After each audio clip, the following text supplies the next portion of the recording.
দেখুন, যদি আপনি দেখছেন যে আপনার সময় একেবারে ভালো যাচ্ছে না, দুর্ভাগ্য আপনার পিছু ছাড়তে চাইছে না, আপনার সৌভাগ্য আপনার হাতের মধ্যেই আছে, কি করবেন? ছোট দুটো উপায় আমি আপনাদের বলে দিচ্ছি আজকে।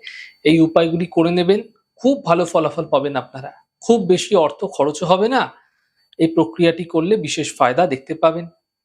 দেখুন, প্রতি শনিবার করে আপনারা কি করবেন বা প্রত্যেকদিন করতে পারলে অত্যন্ত ভালো।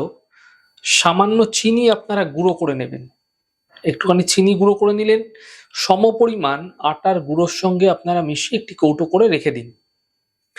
যেখানে কালো পিঁপড়ে থাকে সেখানে প্রত্যেকদিন একটি নির্দিষ্ট সময় করে, সকালে হলে সকালে, দুপুরে হলে দুপুরে, রাত্রে হলে রাত্রে, নির্দিষ্ট সময় করে আপনারা সেই গাছের গোড়ায় যেখানে কালো পিঁপড়ে থাকে সেখানে আপনারা এই গুঁড়োটি দিতে থাকুন।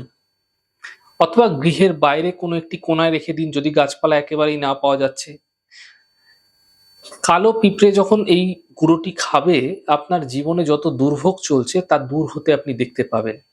এর সঙ্গে সঙ্গে আপনারা প্রতি শনিবার কাককে গাঁটিয়া খাওয়ান।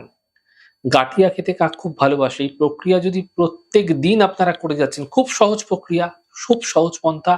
আপনাদের দুর্ভাগ্য যে আপনার পিছু ছাড়ছিল না, সব কাজেই একটা বাধা বিপত্তি দেখতে পাচ্ছিলেন, তা দ্রুত দূর হতে আপনারা অবশ্যই দেখতে পাবেন।